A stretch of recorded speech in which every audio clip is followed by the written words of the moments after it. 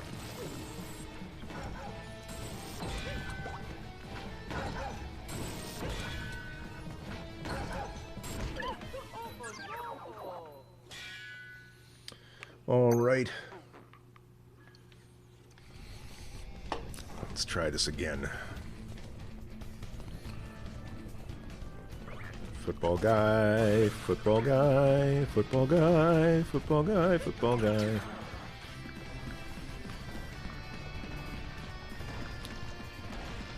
Set him straight.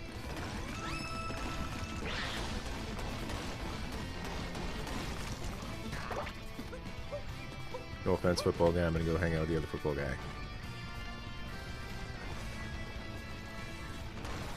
Ba-da, football guy.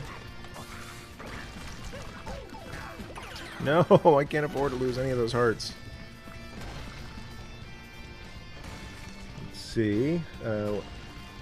10,000 subs for pizza. I have a question. Alright, ask your question. I'll answer it as quickly as I can while being Mario Football Guy. Can you see my latest community post and reply? Which community am I looking at? Are we on YouTube? I don't know how to translate 10,000 subs for pizza into a name that I'm familiar with, but I will reply as soon as I can.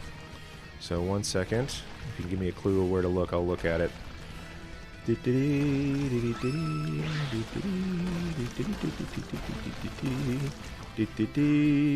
in the lava.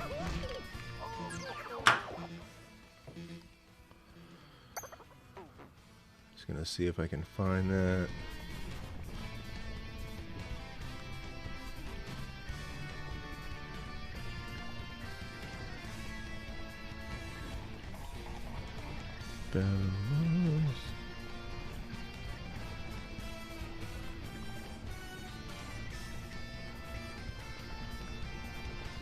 Just texting my wife back on a grocery order.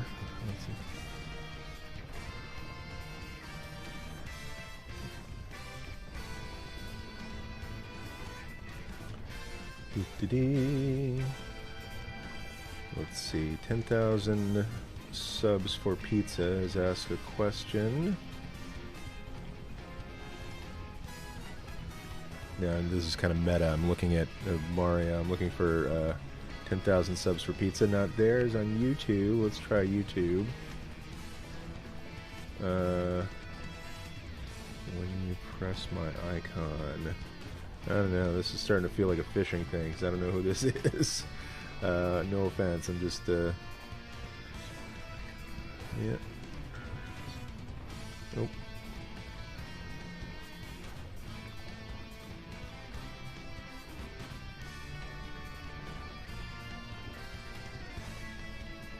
Let's see.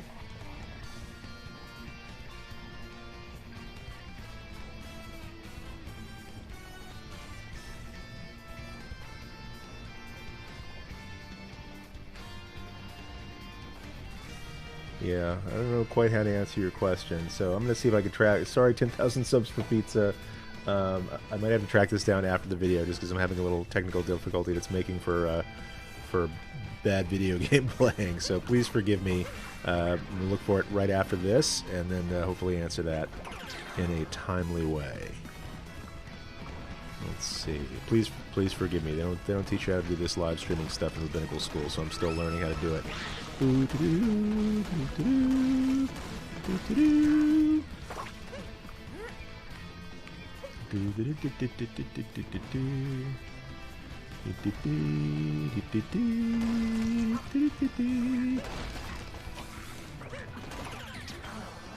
Okay, now this football turtle. Sorry, 10,000. I'm looking, can't find it, and I'm not playing Mario. Okay. But if you want to ask a question, directly in the chat, that's the best way to do it. Otherwise, I feel like you're just asking me to click links, and I'm sure you're a wonderful person, but I don't want to click random links in the middle of the live stream. Let's see.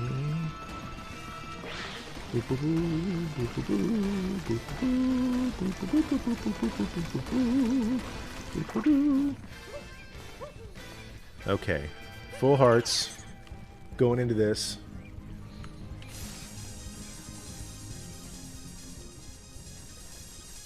Do-do-do.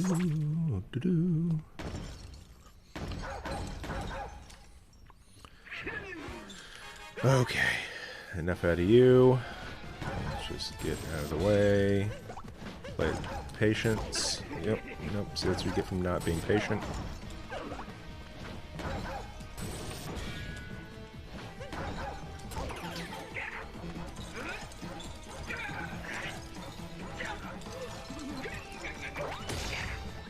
In the face. There's got to be a heart around here somewhere.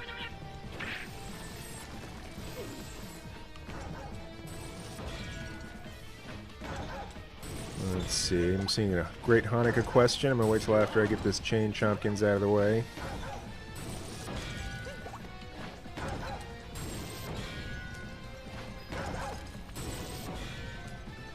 Come on. Come on.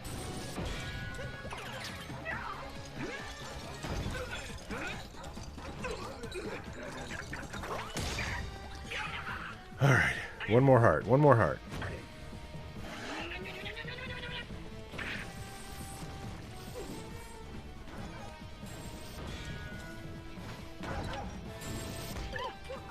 That is unfair. Okay, now 64 says, Rabbi, other than lighting the Hanukkah, how does your family celebrate Hanukkah? Well, you know, we do like the Hanukkah. Make sure you're lighting it on something not flammable. I think we still have in use a really nice white tablecloth with a nice hole right in the middle of it. Usually we'll put the challah board after that because we had a sort of a cheap Hanukkah that somebody gave us, and it was like an art, not cheap, like they didn't think much of us. It was more like an art project Hanukkah that the candles fell out of it and caught our tablecloth on fire. So be very careful. I always like to put it down on foil, which is nice because it kind of reflects the light in an interesting way. So there's that. So we do like the Hanukkah. We do exchange presents, mostly for the kids. My wife and I, just for the sake of parsimony, like to give the kids presents. Us not so much. You know, this guy. Come on. I'm just gonna... Maybe there's a... Come on, buddy.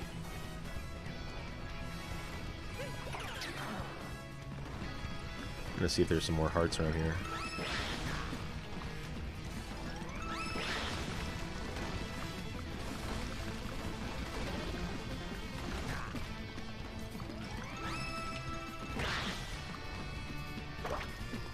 Okay, now I feel a little bit better.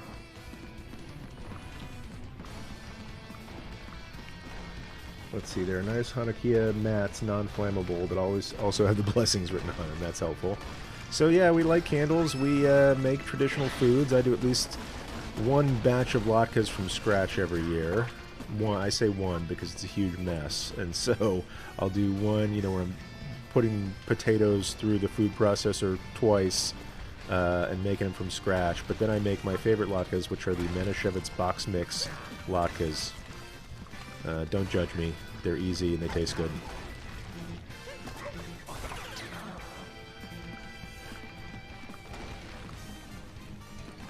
As long as they've got no hearts anyway, might as well experiment and have a little fun.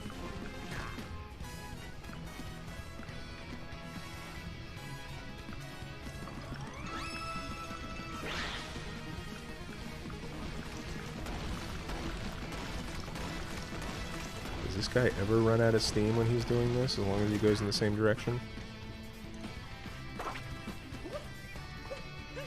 There's got to be a way to pick up hearts around here.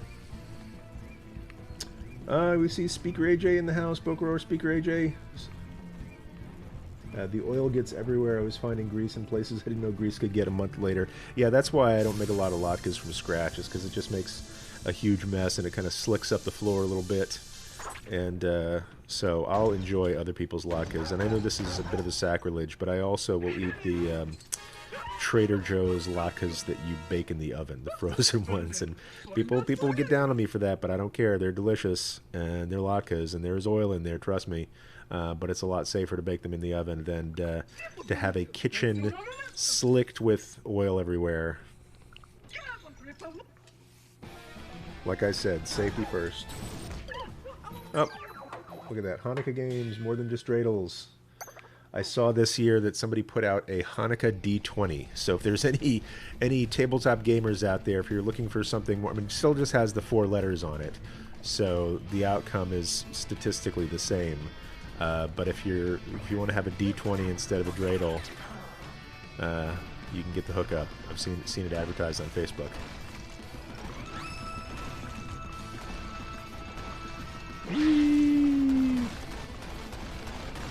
Okay, so we're going to try this a couple more times, and we're going to get out of here. Got to go meet my friend Barry for some huevos rancheros.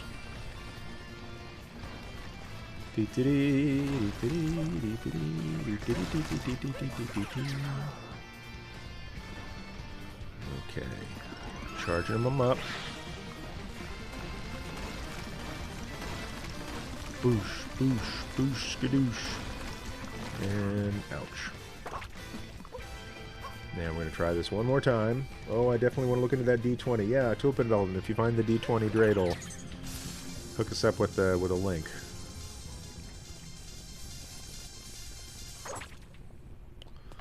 Buddy of mine, it's got his kids in my old Hebrew school. He's a big gamer, big DM, and I think he would enjoy the D20 dreidel.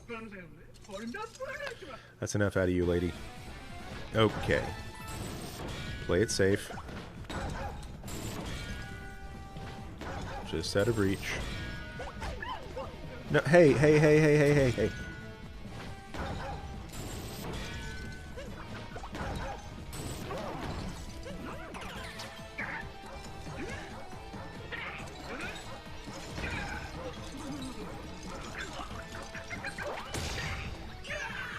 Okay, one heart down.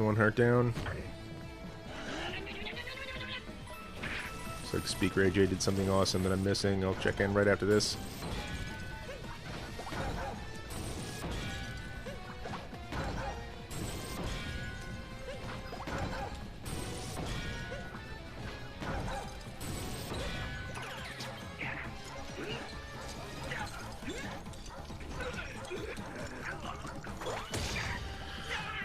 Okay, one more time. Keep it together, carrier.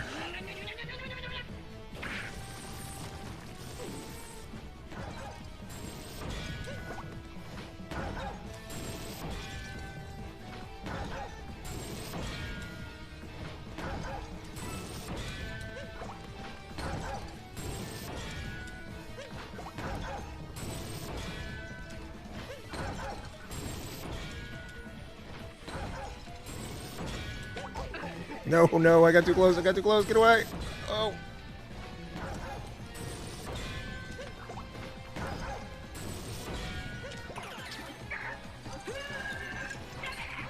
It's a double thumber, oh, got it!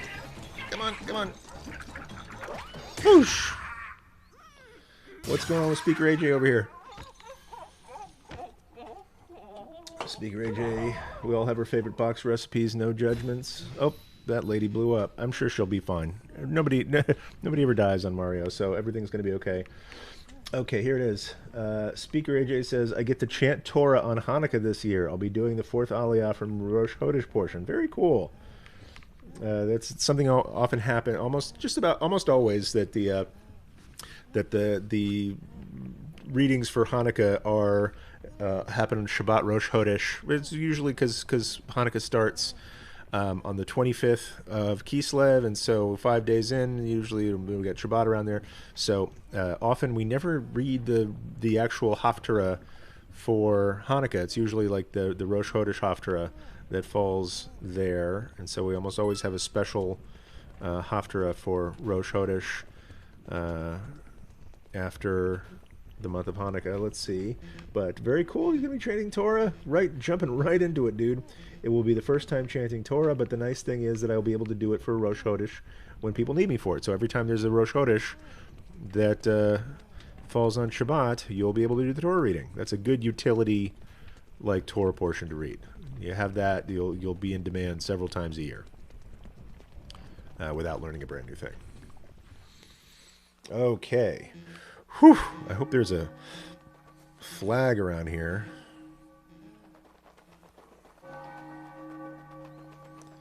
I'm going to play for a little bit longer. Then, like I said, I'm going to go get some huevos rancheros with my friend Barry. Whee! And there's all this. This feels like a trap. Get some wedding presents.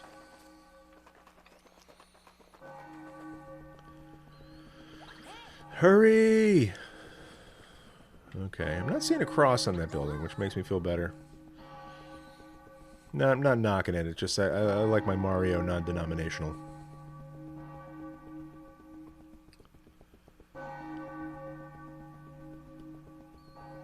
Nothing like ruining a wedding as a final boss battle. Wedding hall. Are we going to solve Mario today? Is that a thing? Cheers 100 for chanting score speaker AJ. Very cool. Thank you. Is that Kathy K. Dixie? Cheers 100 bits in honor of speaker AJ chanting tour. I think that's very cool. That if you're curious about that, if you're on Twitch, there are these things called bits, which allow you to support this channel. Like you buy this little microcurrency bits, and then you come on, let me in.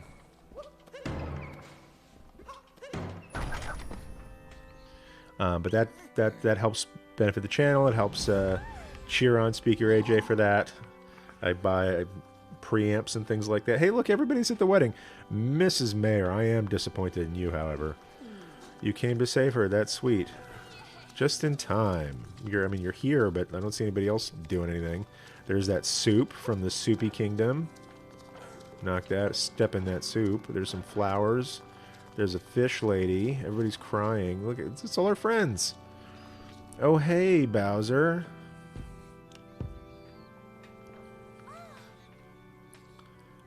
Oh, hey, Princess Peach. What are you doing here? Oh, and there's my hat's sister hat. All right, KG Wilcox, donating another 100 bits. That's cool, too. Thank you so much. Okay, so there's somebody being forced into marriage against their will. Oh, trapdoor. Should have seen that coming. Oh, thank you, hat person, Cappy. Oh, but no thank you. I hope it's not more lava. That's the worst. Okay. I feel a boss battle coming on. Gwahaha, crashing the wedding, Mario. That's tacky even for you. You're one to talk. Spiky white tuxedo.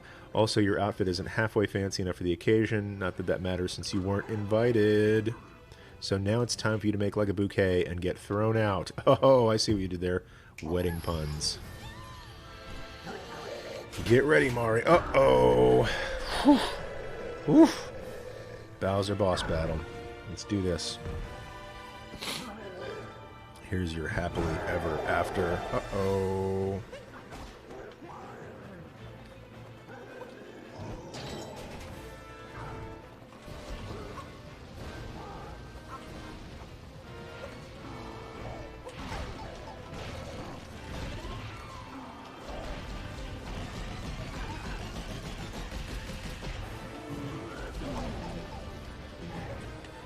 Okay. Here, oh, hearts.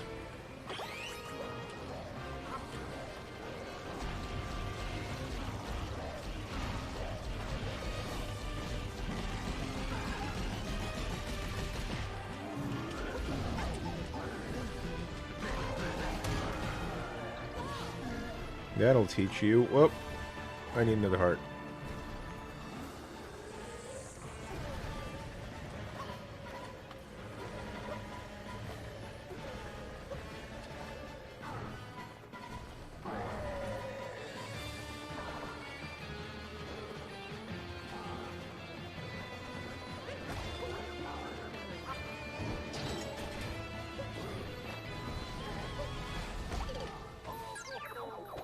What are you going to do? I wonder if in the wedding hall there's a place to buy extra hearts. Just a thought. Okay. I was forced to attend this ceremony, that's what they all say.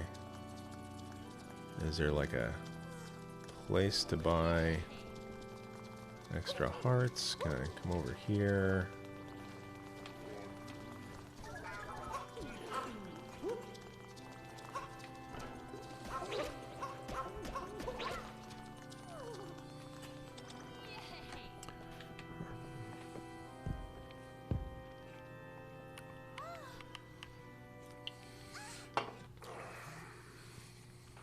Let's just cut right to the chase.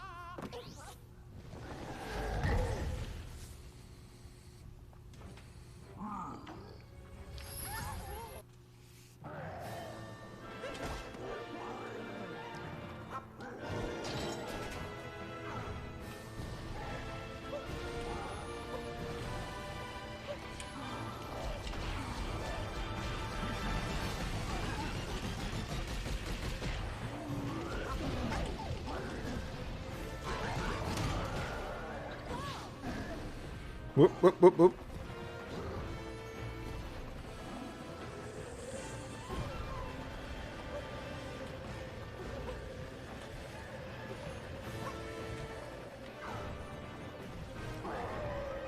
Okay, he's upset. He's obviously upset. I'm just going to go for the good hat. Here we go.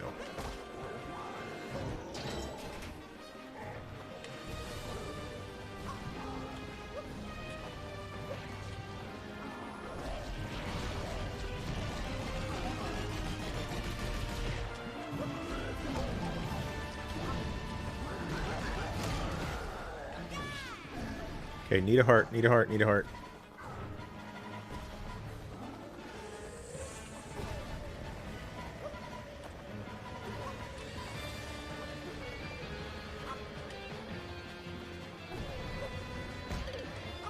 This is a very hard level to beat. I'm going to try it about one more time, then I think we're going to call it a day, but and we'll pick up here next time.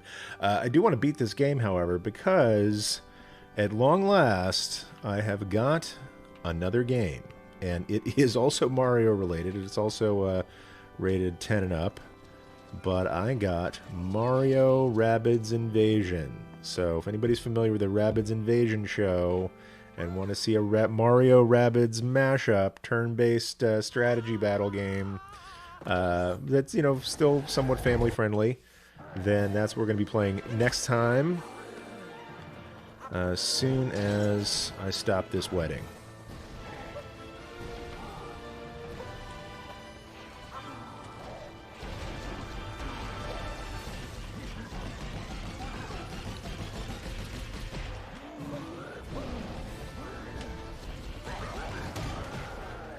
Alright, did that one without losing a single heart, and we'll go over here.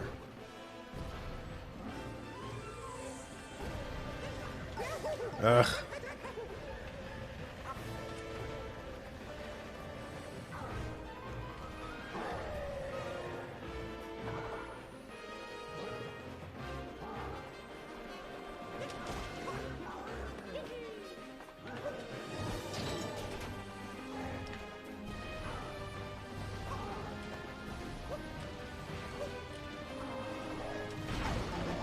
Nope, not cool.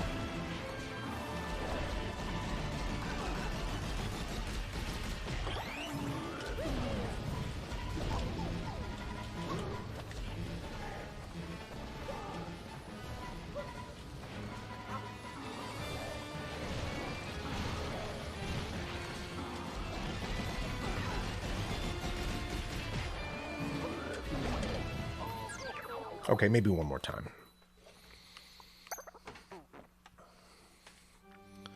Alright, Mazel Tov, Speaker AJ. Got a big tour reading gig coming up. Mazel Tov, and thanks to KG Wilcox and K Dixie for, hey, where have you been all my life? For throwing some bits, throwing some cheer to cheer on AJ. Very good. Of course, what kind of question is that? Bye. Hope it helps. Can't wait.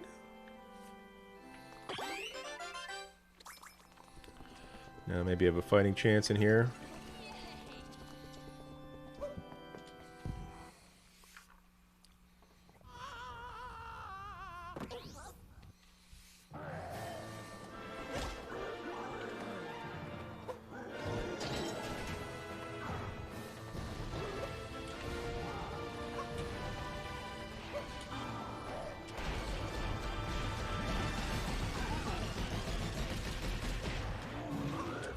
Oh, I'm always hitting that too soon.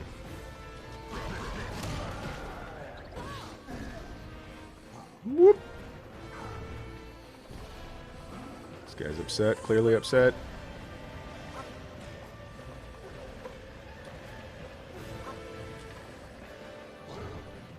Alright, let's see some hats.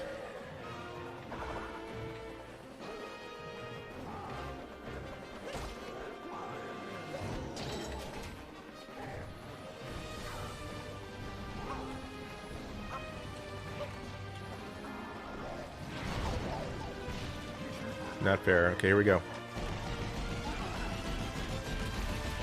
Good time. Just jump, jump, and punch. That's 2. 4 hearts to go. Feeling high hopes.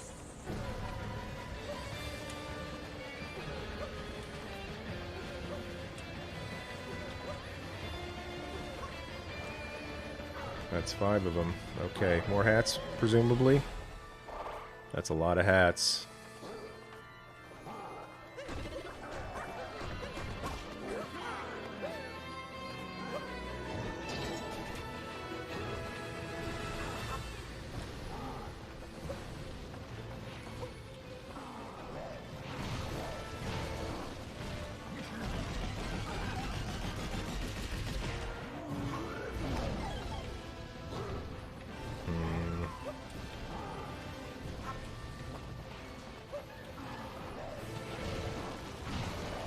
Serpentine and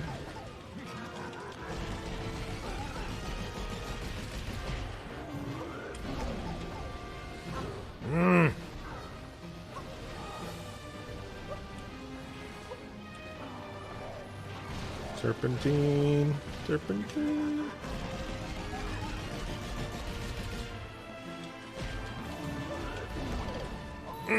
Always getting so close. That's the thing about boss battles, just takes persistence. Or being good at video games also helps.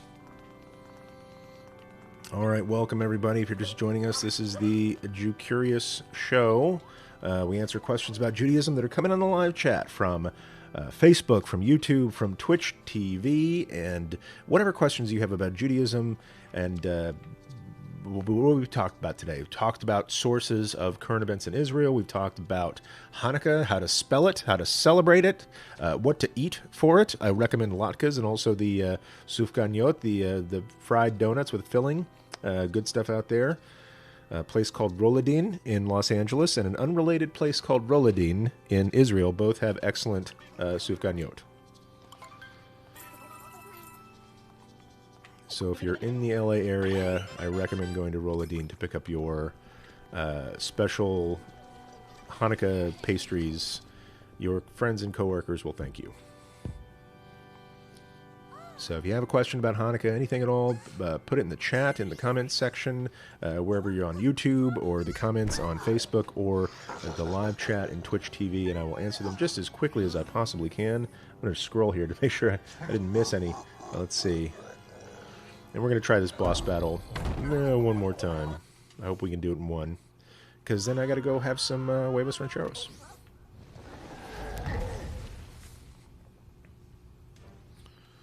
Skip that. And boosh. Hop in the hat. Jump the fire. Jump the fire. Jump the fire. Punch the ball. Punch the Bowser. Watch the tail. Oh, every time. Gotta work on my tail jump timing here.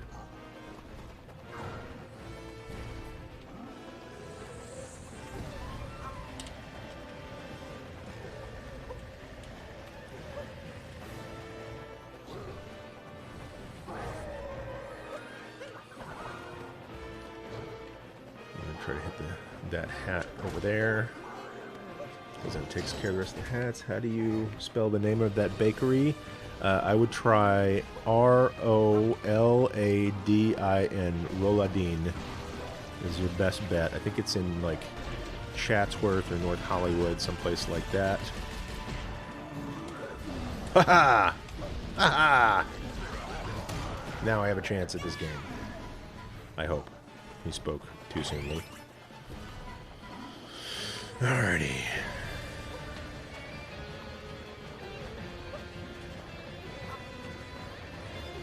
4 and a 5.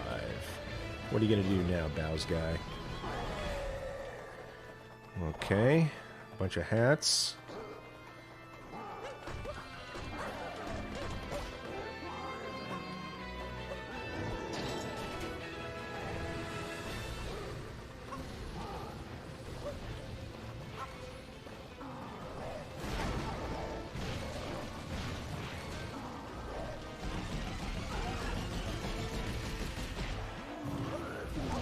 No.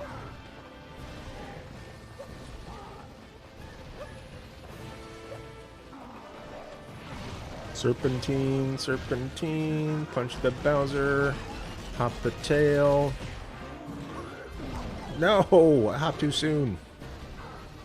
Let's try this again. This is redundant and repetitive. Serpentine, serpentine. Punch the Bowser.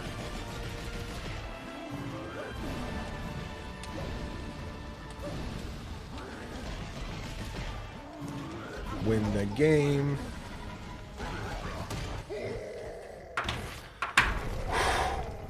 Okay, looking for Hanukkah gifts? Consider the book entitled The Promised Life. Thank you for that plug.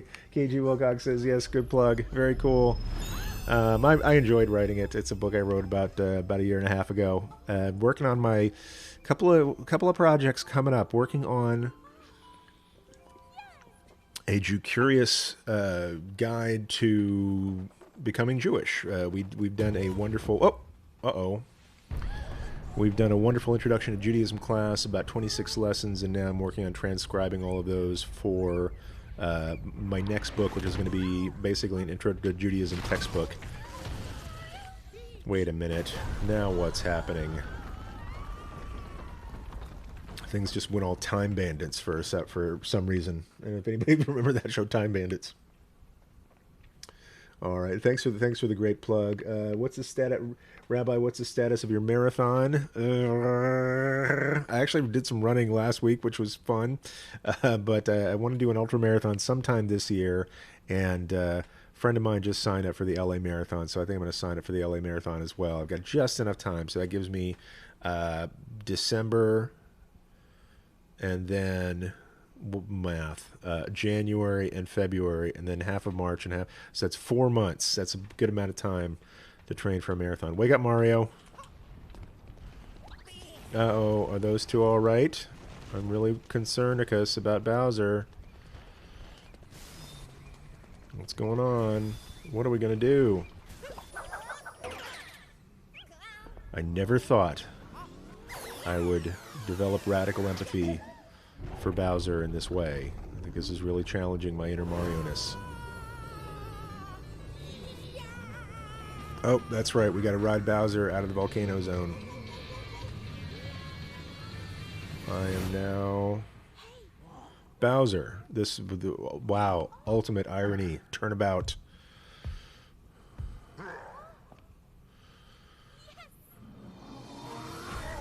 Okay, now I've got to, embody Bowser to get out of... Let's see, I'm going to attack, and I'm going to jump. Okay, attack. Jump, we need to hurry and get out of here.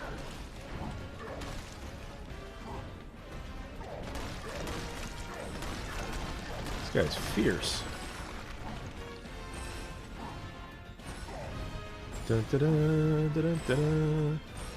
Dun, dun, dun, dun, dun, dun. Oh, dun, dun, dun, dun, dun, dun, dun, dun, dun, dun. Yeah, dun, dun, dun, dun, dun. Yeah, dun, dun, dun, dun, dun. Dun, dun, dun, dun, dun. How did this become Yellow Submarine? Dun, dun, dun.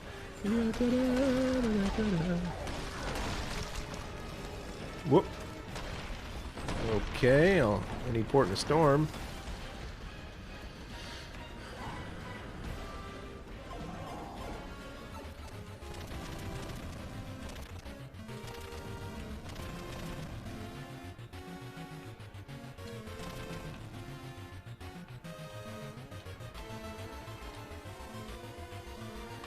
Whoop.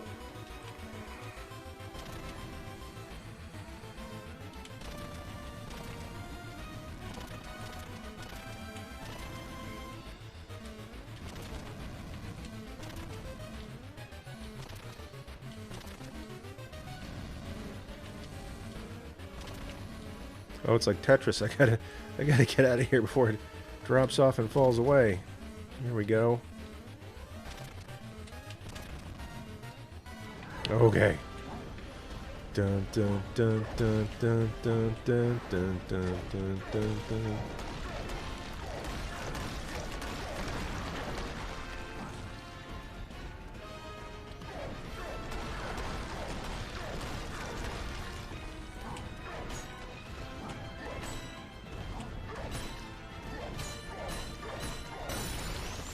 Whoa. And I have now destroyed the moon. Thanks, Bowser. Okay. I see the outside. We're almost there. One would hope.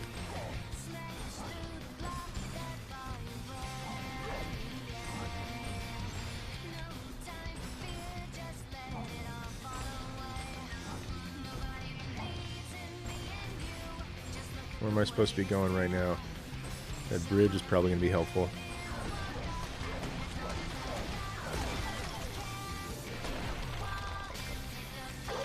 Whoa!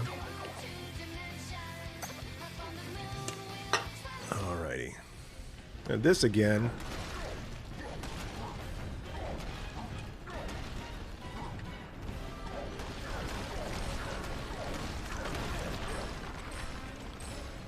How much of this exactly do I have to do? That's not the spirit.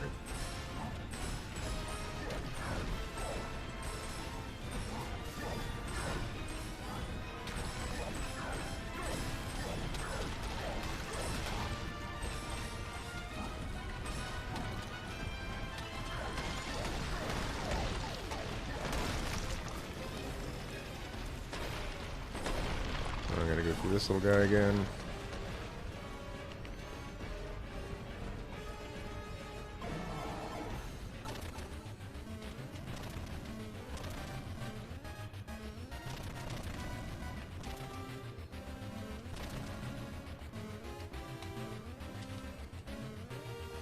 Whoop.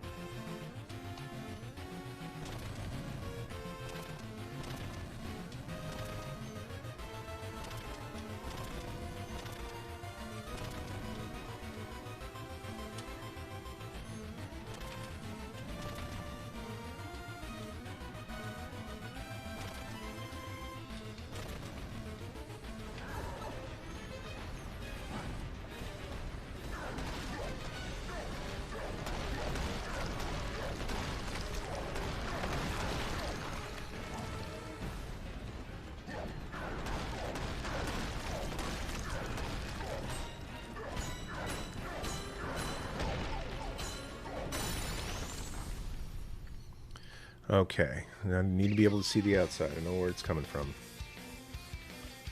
Okay, now I know what to do. I gotta go knock over these pylons here.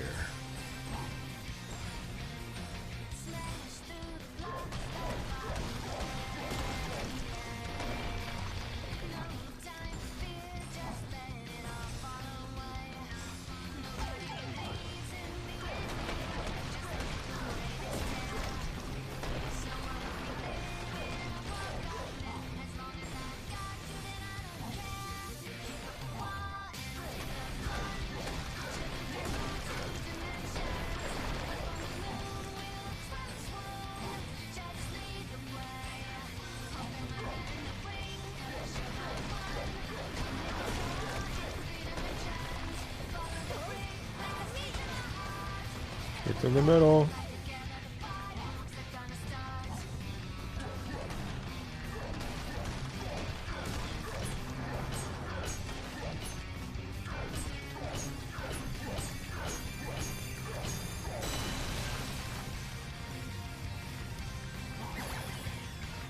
What?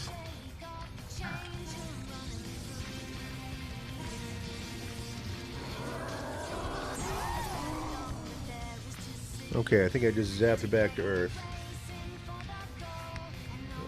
Let's see. What's going on here? Look at Brown and Gifts. Okay, good fun. KG Wilcox, are you in the Jewcurious school? Your name sounds familiar. I'm not, unfortunately, but I'm in the Facebook group. Yeah, that's cool as well. Good to see you all here. Now I'm back on the moon. And there's Peach. And, hey, guess who's not getting married today? All dressed up and no place to go. Hey, what do you say? Oh, and our hats are reignited, too. Or reignited. Reacquainted. Reinvited. I forget if they're siblings or significant others.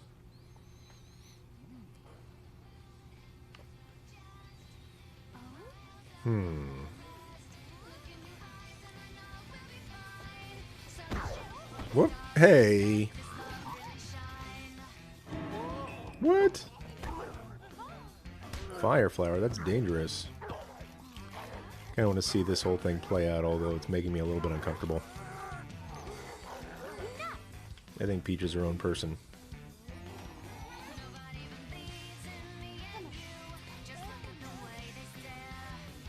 Wait, that's my ride. Bowser, we've both been rejected. I mean, I didn't kidnap her like you did, but, you know. Bye! Wait, you're on my boat. Get to the chopper. Are you seriously leaving me on the moon with Bowser? Yeah. Yay! Super Mario Odyssey. We did it, everybody. Okay, that was some teamwork over the course of many weeks. And so here's what we're going to do. We're going to call it a day with these wonderful credits. Let's jump back into the chat box. Great to see everybody who joined us here today. We got some viewers on. We got some cheers happening. How do you spell the name of that bakery? We did that. Guys, thank you so much for being here while we played Super Mario Odyssey. That was our fun Friday game for several Fridays. Next, we've also done Overcooked 2. We've done Splatoon 2. And next time, see, Now64 is saying Shabbat Shalom. Yeah, we're about to shut it down for the week. But next time, I think we'll be playing Mario Rabbids Invasion. That's not the real name of that game, but it's got Mario. And it's got the crazy rabbits from Rabbids Invasion. And that's what we will be doing for our Fun Friday. We're just going to have a once-a-week show for a while, the Fun Fridays. Schedule's kind of hinky on the other end, but we'll still be getting together on Fridays. And certainly if you are in the Jewcurious school, we're there all the time. Lately we've been having our weekly Torah classes on Wednesdays, followed by... We just started a mini course on Hanukkah. So yesterday we hit, not yesterday, 2 days ago, we had Hanukkah level, the lesson 1 for Hanukkah. And now the recording of that is online. So if you ever want to catch up, if you like the Jewcurious school, but you can't make the live stuff, or you just want to see it again, we always have recordings of our live sessions and links to discuss our live sessions in the community forum. So come on in, learn some Torah with us every week. Just started a 4 lessons series on Hanukkah. The first lesson is up, so you can check out the recording of that. Get to know some folks in the community forum. Just follow a link on, wherever you are. Pretty much, you'll be able to find the Jewcurious school. I think it's jewcurious.school or jewcurious.show/info, something like that. But in any case, as Kay Dixie said, this is a fun way of welcoming the weekend. Been my great joy and honor to learn with all of you, to learn about what we eat on Hanukkah, how do you spell Hanukkah. We've learned some interesting sources for current events on Israel, which is sometimes hard to follow in the United States. But lots of great resources out there. Couldn't do it without you. So thank you for being a part of this show. Thank you for being part of this learning community and for being so supportive of each other and me. Couldn't do the teaching that I love to do without great students like you. So until next time, heroes, Shabbat Shalom and peace.